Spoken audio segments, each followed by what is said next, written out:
On today's Eastern Conference edition of the Locked On NHL podcast, the Battle of Ontario is all the way back. The fallout of it is a 5-game suspension for Morgan Rielly. We'll get into the details of that, plus a little Valentine's Day matchmaker as we approach the NHL's trade deadline in 3 weeks' time. That's all coming up on today's edition of the Locked On NHL podcast. Your team every day.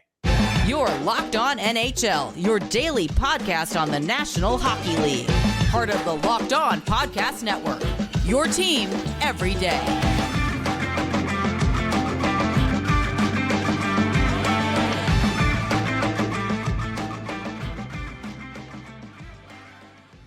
Welcome to this week's episode of the Locked On NHL podcast. Every Wednesday, we cover the Eastern Conference. You can find Locked On NHL wherever you get your podcasts. We are free and available on YouTube. Today's episode is brought to you by Gametime. Download the Gametime app, create an account, and use code Locked On for $20 off your first ticketing purchase. That's concerts, sports, theater, whatever it is, tickets at Gametime for the last-minute deals at the lowest prices. I'm Ross Levitan. You can find me 5 days a week over at Locked On Ottawa Senators, and it is the Battle of Ontario edition of the national show. I'm alongside Mike DiStefano of Locked On Maple Leafs. And Mikey, the only thing I wish is that we recorded this on either Saturday night or Sunday morning when things were boiling hot.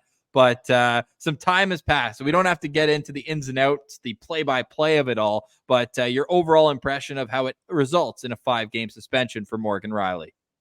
Yeah, I thought that it was a little aggressive. Like my original thought was that's probably going to get him 2 games, 3 max, I thought.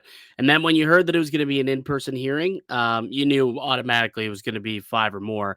And ultimately that's what they ended up giving him. And it sounds like Morgan Rielly and the NHLPA are going to appeal the suspension to try and get it reduced to some amount. We'll see if that happens. Those typically are kind of long, drawn-out processes, though, and it could take 5 games for them to actually get a verdict on that. But because there's only 5 instead of 6 games, they can't do it with an independent arbitrator. So maybe it could be streamlined with Gary Bettman and perhaps could be a little bit earlier. But the latest on this is that it's 5 games, but they plan on appealing the process. And some of it might just come down to dollars and cents, because wasn't it Jason Spezza who appealed and got it reduced, but after he had served the entirety of the suspension? Yes. Yeah. He had a 6-game suspension when he had a collision with Neil Pionk back in. I was at that game. That was 22 or that 2020, the year after the COVID year. So it wasn't the All-Canadian division. It was the next year in Winnipeg. That was more than just that happened that game. That was a wild one. There was the Rasmus Sandin situation as well. Like it was a wild game. That might have been anything better than beating the Leafs situation, or maybe that game. And they haven't beaten the Leafs since. No, they have not. But it's neither here nor there. But yes, that was a 6-game suspension, which did seem aggressive at the time as well. And then it got appealed through an independent arbitrator, who then reduced it down to 4 games, but that was after the 6 games had already been played. So the Leafs lost Spezza for 6 games, but Spezza did end up putting 2 more game checks in his pocket, essentially, or back in his pocket. So that was during COVID-ish times. So independent arbitrator probably takes a little bit longer, possibly because it's only Gary Bettman who gets to decide on this one. Maybe that could streamline things and it won't drag out, for 2 weeks. That's the hope, I'm assuming. Yeah, well, when it was arbitrated for the David Perron suspension, it was upheld. I think there's another one this year upheld as well. The Department of Player Safety works for the NHL. It'd be a bit of undermining if the commissioner was always just going to reduce or change what his own Department of Player Safety rules on this. I think 5 games is fair, but I also said on Locked On Senators, I would have been cool with 3 or more. 1, for the fact that it happened with 5 seconds left in the game. So if you're getting 5 in a game for that, a match penalty, it almost feels like, the next game is serving that. I think it's a minor hockey league rule where if you get kicked out in the last 5 minutes, you're out the next game. But ultimately, it's not hockey play, which seemed like from watching the video that the NHL put out, that's their rationale for it. I saw a lot of Leaf fans bringing up the Austin Matthews cross-checking suspension to Rasmus Dahlin. What the NHL said was there were grounds for escalation there. Like basically both players were engaged in an altercation and you can expect that an escalation could occur. Whereas this one, you can make the argument Ridley Gregg should have expected something coming, knowing what he did and breaking the unwritten rule. But technically, in the letter of the law, there was no rule broken there. He took a slap shot into an empty net. Yeah, I mean, it is what it is. Ultimately, 5 games. If it gets reduced, all right, that'd be great. But the Leafs, they got to buckle down now, and they got to play without one of their best players in Morgan Rielly. They got a victory last night against the St. Louis Blues. Good team win in Game 1 of 5 without Mo. They did it without Marner and Tavares too. It's actually a very impressive game, very impressive win over the St. Louis Blues last night. But yeah, I think might be addition by subtraction. What, has Tavares scored an even strength goal since November? No, he has not. No, he has not. He had 2 good chances early, and I know Ottawa game was very overshadowed from the actual game itself, but Tavares could have had 2 in the first period. Tavares could have probably 10 goals by now. I think he leads the league in expected goal scored below, basically. Yeah, goal scored below expected. Yeah. So, that's something that hopefully can, but there's a bunch of guys too, like Tyler Bertuzzi on Toronto. That guy's been so snake bitten. Last night in that game against St. Louis, he had like 2 or 3 grade A chances and just couldn't put the puck in the back of the net. For whatever reason, that guy just allergic to goals, man. Allergic to goals. It's really quite something that there are multiple players on Toronto that are so snake bitten. But alas, here we are. But we'll see, without Rielly for a few games. Luckily, the schedule isn't as difficult. There's some winnable games there. They've got Anaheim, they've got Philly, St. Louis again, and who else do they have? There was a couple other, the Coyotes as well. So those are the 4 games that they still have. Yeah, Philly, Anaheim, St. Louis, and then the Coyotes. And then he comes back just in time because you got Vegas, Colorado, Vegas, the 3 games after. So, yeah.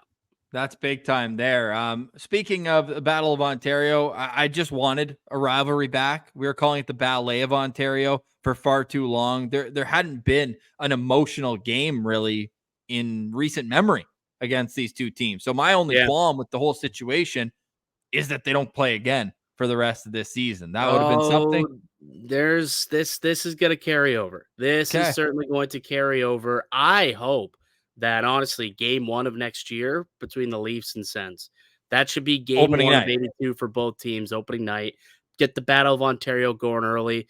Let the sparks just absolutely fly. Ignite that flame, and let's get her going. Brady Tkachuk, he'll be out there. Brady Tkachuk wanted a piece of Ryan Reeves. I think it was as much that as I think he was looking at Mark Kaslick being like, don't engage with them. There's no point. Don't do it. Don't do it. Yeah. Well, if Brady was out there, I bet you he would have probably took exception. I mean, Brady's busy putting the puck in the net right now. Brady's on an absolute heater. Yeah, he had a hattie last night too, didn't he? He did. There's 2 teams in the National Hockey League that have 1 regulation loss in their last 10 games. The first place Vancouver Canucks and the 28th place Ottawa Senators, who are 7-1-2 in their last 10 games. Hey, picking up points after the calendar flips. That's what the Sens are all about. Earlier than last year, though. Last year it was March that they started winning games. You're not telling me that you think that Ottawa still has a chance, do you? No, I just like covering wins. It's a lot more fun. I'll tell you that much. We're getting pretty low on. We do not only 5 shows a week at Locked On Senators. We also do post game shows after every game. And the Senators are 0-7 outside the Eastern time zone this year, and that's the earliest time zone that they play in. So we were doing these late night postcasts, just getting rocked every single night. So I'm cool with just getting some wins and getting out of the basement. I think last night beating Columbus 6-3 just proves, because they were 2 points separated going into last night, they are such a better team than Columbus. It's not even close. So it's time to get at least back to the pack. And I might have made some wagers with friends that Ottawa would finish higher than Montreal going into the season, which felt like an absolute no-brainer.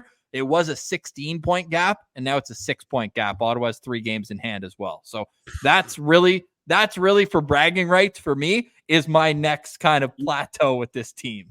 You bring up the Montreal Canadiens, though. We got to give some stick taps to Juraj Slafkovsky because this guy's been on fire as of Yep. late. I think he's got points in 6 straight games. And he's just been honestly he's turning into that star player that they thought that he could be when they drafted him with the number 1 overall pick last year. Who It's would have quite thought? something.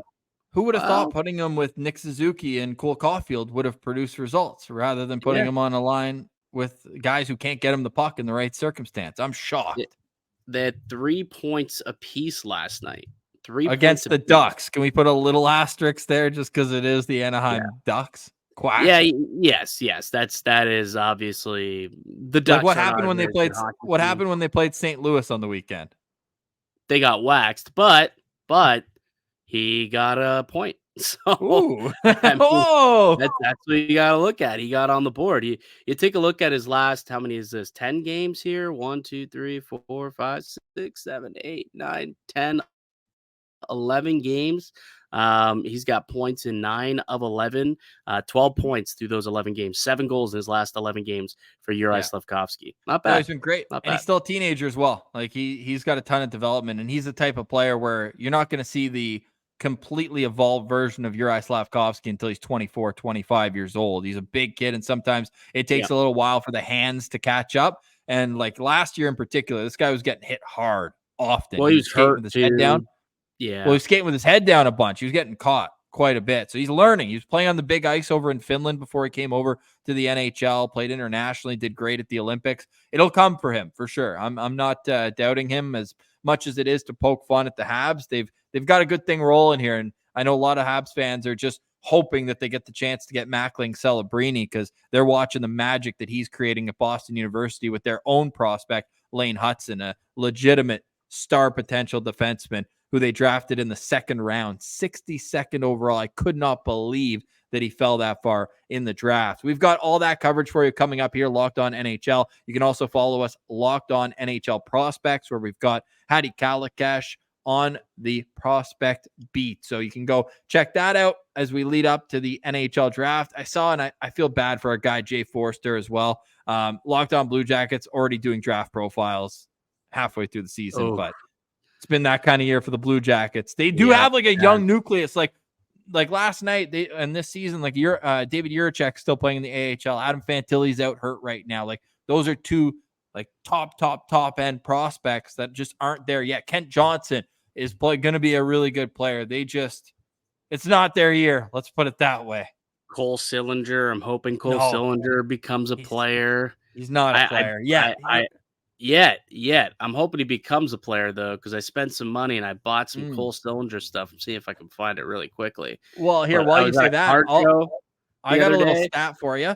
You know that Cole Sillinger has played 20 more games than anyone else from his draft class? Has he? Last night was his 190th NHL game. Not bad. Hopefully, he can start filling the net because I got some rookie autos that I wouldn't mind going up in value for Cole Sillinger. Does it make me a traditionalist loser if I think that him wearing number 4 as a centerman's kind of weird? It is kind of weird. Now I'm with you. I'm with you. Yeah, okay. Yeah, okay, thanks. Enough about the Blue Jackets, as the Senators have left them in the dust at the bottom of the Eastern Conference, now 4 points up with 3 games in hand. I'll take my tongue out of my cheek, and on the other side, I will pucker my lips for a big kiss as it's Valentine's Day. And we're going to play a little matchmaker with the NHL. TSN and The Athletic both put out their most updated trade bait boards, and that means it's time to look at the standings and needs of teams that are selling. And can we find a match for some blockbuster trades? That's all coming up next. You're listening to Locked On NHL. It's your team every day. Today's episode is brought to you by Gametime. I literally just went to the Gametime app earlier today because I'm going to the Winnipeg Jets game tonight. And getting tickets for it was so easy. It took 2 taps, and I'm right ready to go to tonight's game. Look, life is complex, to say the least. It's not everything that you can plan days, months, years in advance. No way. I use Gametime because with killer last-minute deals, all-in pricing, and views from the seat, plus their best price guarantee, Gametime takes the guesswork out of buying tickets. Gametime has deals on tickets right up to the start of the event, even an hour after it starts. I'm not recommending going late, but if you're stuck in traffic, if you have to work, you might not make it on time, you can get your tickets after the hour that it starts. It's the place to find last-minute deals. They also have exclusive flash deals, so keep an eye out for those. Take the guesswork out of buying tickets with Gametime. Download the Gametime app, create an account, and use code LOCKEDON for $20 off your first purchase. Terms apply. Again, create an account and redeem code LOCKEDON, LOCKEDON, for $20 off. Download Gametime today. Last minute tickets, lowest prices, guaranteed. Welcome back to the Locked On NHL podcast. I'm Ross Levitan from Locked On Senators. That's Mike DiStefano from Locked On Maple Leafs, here with you every Wednesday to chat about the Eastern Conference. Look, I'm interested in the Eastern Conference in particular, but I think for this one, we might be able to stretch things out because East doesn't always trade with East. We got to get some Western Conference teams in the mix, and especially looking at Chris Johnson's latest trade bait board, he's got 3 of his top 4 out west. Chris Tanev and Noah Hannafin, both really solid defensemen for the Calgary Flames, also both pending unrestricted free agents. That's a theme that will continue on through much of this conversation. Adam Henrique is 4th on his list. Who to you, though, whether it's the Eastern Conference, Western Conference, we'll get into teams later on and in the next segment, but which players, maybe not the most big name, but sometimes there's those impact players that get moved at the deadline for like a 3rd round pick, and you're like, come playoff time, they've got 3 or 4 big goals, and you're like, wow, who do you think maybe a low-key impact addition could be for a contender? Ooh, a low-key impact. So, like, not the Tanevs or Gensels or Hannafins, a low-key impact guy. Even a middle six guy. Like, you could throw a bone to a guy like, Scott Laughton, who's got years left in his contract. I know. That was kind of the player that stuck out to me first was Me Scott too. Laughton, I would say. I mean, I think he's still a terrific player. He could be a perfect 3rd-line center for a team that's looking to upgrade. Like Toronto, that could be a perfect place for him to land if we're, going to move. It won't go too far into the matchmaker, but like that's a team that I see as a perfect kind of landing spot for Scott Laughton. If I was going like real low key, Alexander Carrier in Nashville as a defenseman, I think that he could turn out to be a great like addition to a team and really bolster a 3rd pair. Nick Seeler potentially could do a similar job. Nick Dowd out in Washington, I'm not sure if you've been following his season, but he's been having a spectacular year for the Washington Capitals. I think that if someone's looking to add to their 4th line and look for a 4th line center, he's been real solid. He's got 8 goals, 15 points as a 4th liner, kills penalties. He's physical, hits. I think Nick Dowd is a sneaky addition to anyone looking for some depth on the 4th line. That would be one of the very diamond in the rough type of guys. And we're at the point in the season now where it's like the pretenders are starting to realize that it might not be their year. For you as the Washington Capitals, that type of team, you mentioned Nick Dowd, and hey, Stick Taps, Alexander Ovechkin finally starting to get on a bit of a run here. Goals in 6 straight games. It's probably not enough, though, for them to make any sort of a run. So would they be looking at even more than just Nick Dowd when they're selling off? Potentially, I think that could be the case. As of now, they are 6 points out of a playoff spot, so they're still kind of in the mix. Right. But I still believe that of the teams that are battling for that wild card, they are the team that are kind of on the outside looking in. I think that they probably will look to move on from some other guys. You got to think that potentially. Who was the other Anthony Mantha's having a decent season for them. He's a pending UFA. He's finally, scoring some goals this year after a couple of down seasons. A team could be looking to add him as a middle six power forward who could play a heavy game come playoff time, I would think. So, maybe a Nick Jensen is a player that gets moved. I think there's definitely a few guys that they'd be willing to be open for business on. Because they also, right now, they have $11.8 million in deadline cap space. And I know there's a bit of an asterisk there with Evgeny Kuznetsov, $7.8 million on the player assistance program. So it doesn't count against the cap right now. But they also have the LTIR relief of $9.2 million because of Nicholas Backstrom. So they're a team that could take on some bad money back, or maybe, buy a player who they think next year, because they, like we've talked about in the past, they have no futures, and I don't think they care to, so long as Alex Ovechkin is chasing the NHL's all-time goal scoring record, which I believe he's 58 away from. Like, that's one good year for Alex Ovechkin, really. So you look at it from that standpoint, and they've probably got 1 or 2 more years where they think, whether they're competing or not, they're probably not going to strip down and look for future assets. So I'm curious what kind of trades, which I'm glad you kind of brought up Washington first, because I think they're a team that could be looking for a roster move where they get more value, but maybe take some bad money back on an expiring contract as well. So that's always kind of the business side of things when it comes down to it as well. Let's look at the top 2 defensemen, because we know there's plenty of teams all over that could use defensemen, but 2 in particular in the Atlantic Division. You brought up Toronto, and now, I mean, we're praying and hoping for the best for Mikhail Sergachev. He's not coming back anytime soon. And the Tampa Bay Lightning are looking to add a defenseman. Do you want to match make maybe who you think could fit in best with what the Lightning are trying to accomplish? I mean, if you are the Tampa Bay Lightning, and I think I've heard that they've had interest in a couple of these blue liners, but like, it just seems like Noah Hannafin would be the apple of the eye of a team like Tampa Bay, doesn't it?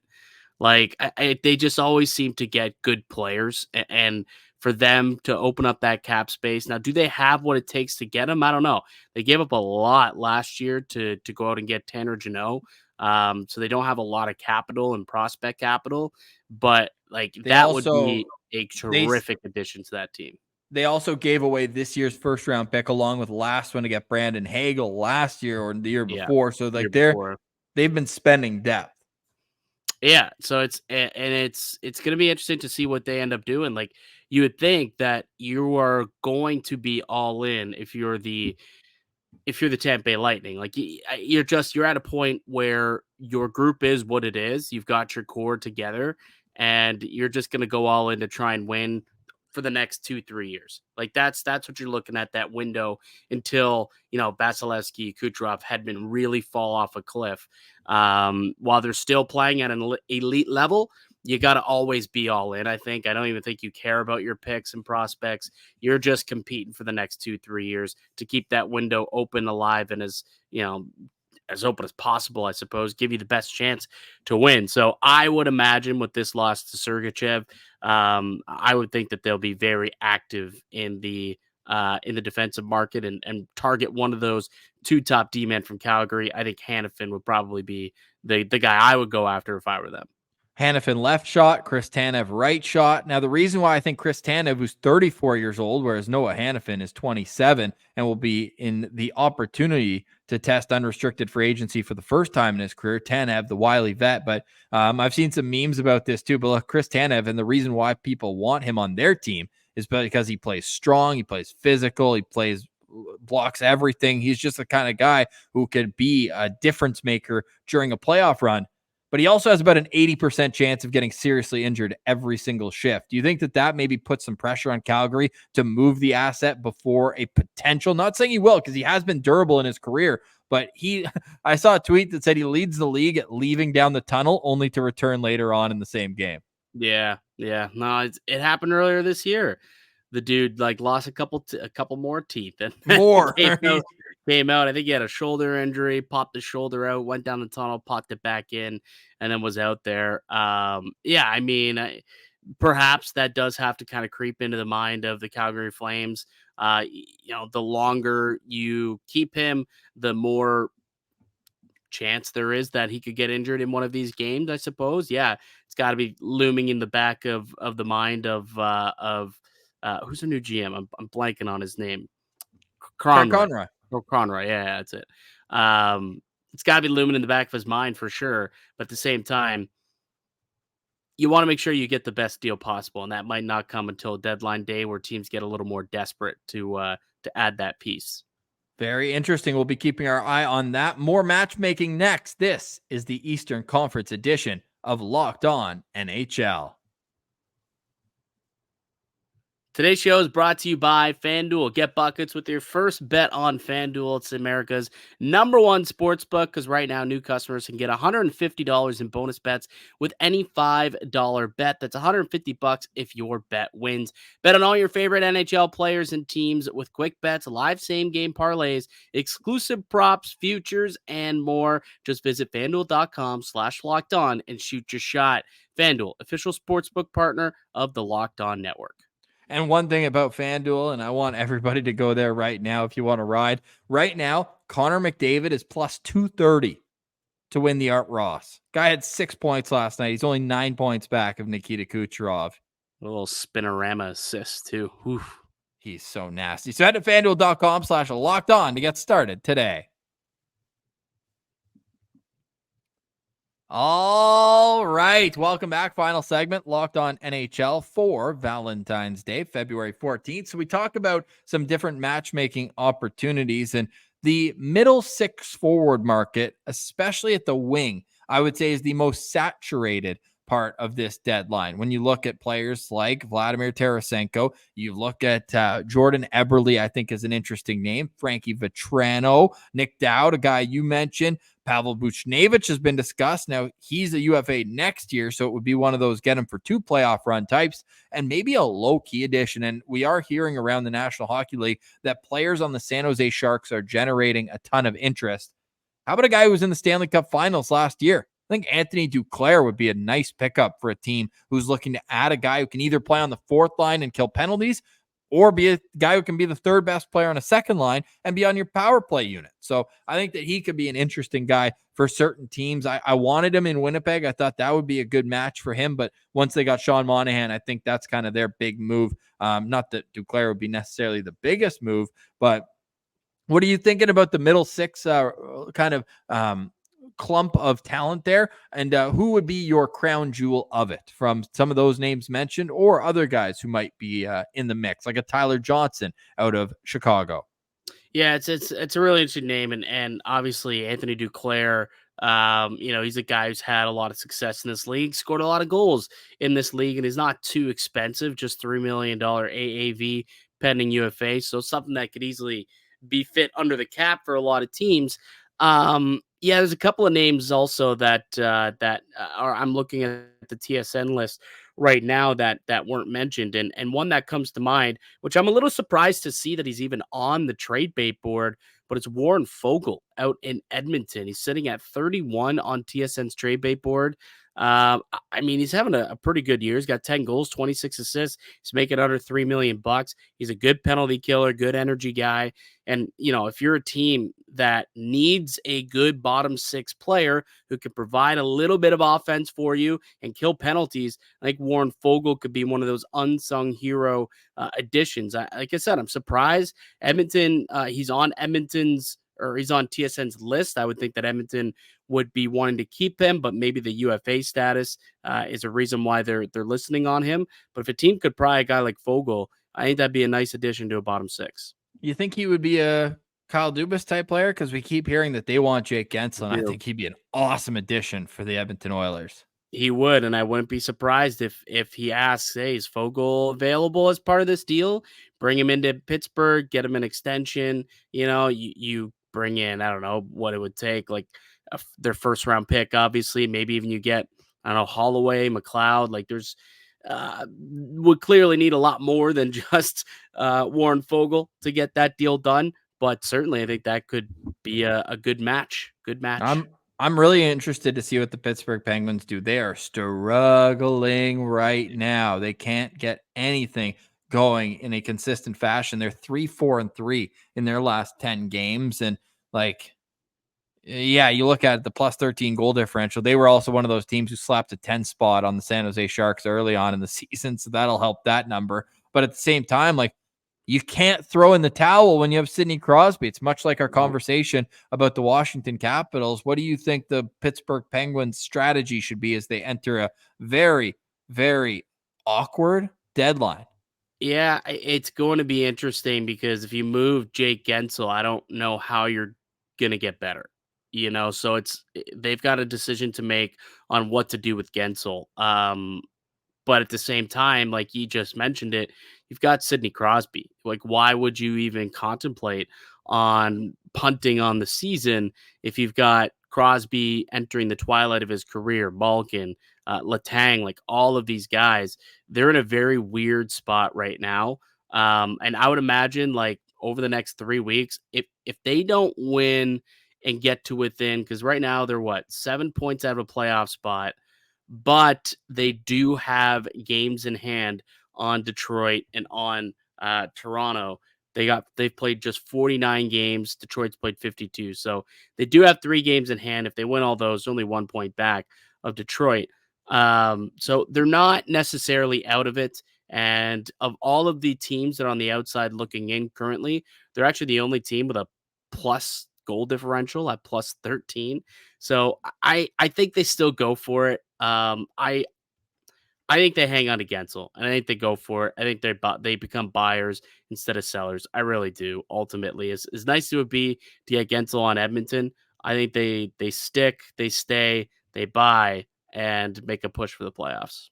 All right. Well, one of those games tonight is their game in hand. They are the only Eastern Conference game on the 3-game slate in the NHL, and they've got the Florida Panthers come to town. So it's not going to be an easy test for the Pittsburgh Penguins tonight. Let us know in the comments what trade you would like to see ahead of the deadline. Mikey, final thoughts on today's show?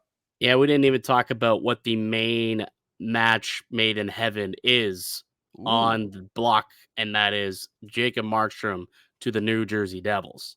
Markstrom currently the number one player on TSN's trade bait board. He has term left on his deal. It's not a guarantee that Calgary moves on from him, but if you are the New Jersey Devils, you got to get yourself a goaltender. I don't know if you heard Jack Hughes' comments the other day where he literally just said, yeah, when you get a save, you win games. Weird how that happens. Not quite, that dickish, but he did. It was similar to that. That was the sentiment, at least. And you bring in a guy like Jacob Markstrom, I think that would be huge for the New Jersey Devils, who are currently on the outside looking in. So if I'm Jersey, I mean, we've talked about this since the offseason. You give up whatever the hell they ask. You make it happen, and you bring in Markstrom this year and next year, and you shore up that goaltending, and all of a sudden that Devils team is a scary, scary squad. The only thing is what kind of message, and look, the Calgary Flames fire sale, too easy of a pun, but like they're not out of it either. When you look at their season, like the Western Conference so they've already moved on from Lindholm. If they move on from Tanev and they move on from Hanifin, but even with Lindholm, they got back Kuzmenko, who's been producing at a higher points per game than they did in Lindholm this year. Sure. But still, if you move on from those other guys, it kind of does say like, all right, we're punting on the year. Mm-hmm. We'll see what we do next season. And if you look, they've got that Dustin Wolf kid cooking in the AHL. He is he can't clear waivers next year. He's going to be ineligible for waivers. So they've got Vladar as well in the system. Like, they've got 3 goaltenders going forward. So if they decide, all right, let's see what this Wolf kid has, or maybe they try and go the Vladar perhaps, then they just move on from Markstrom and try and get good young pieces to build up that team going forward. I think that's a possibility as well.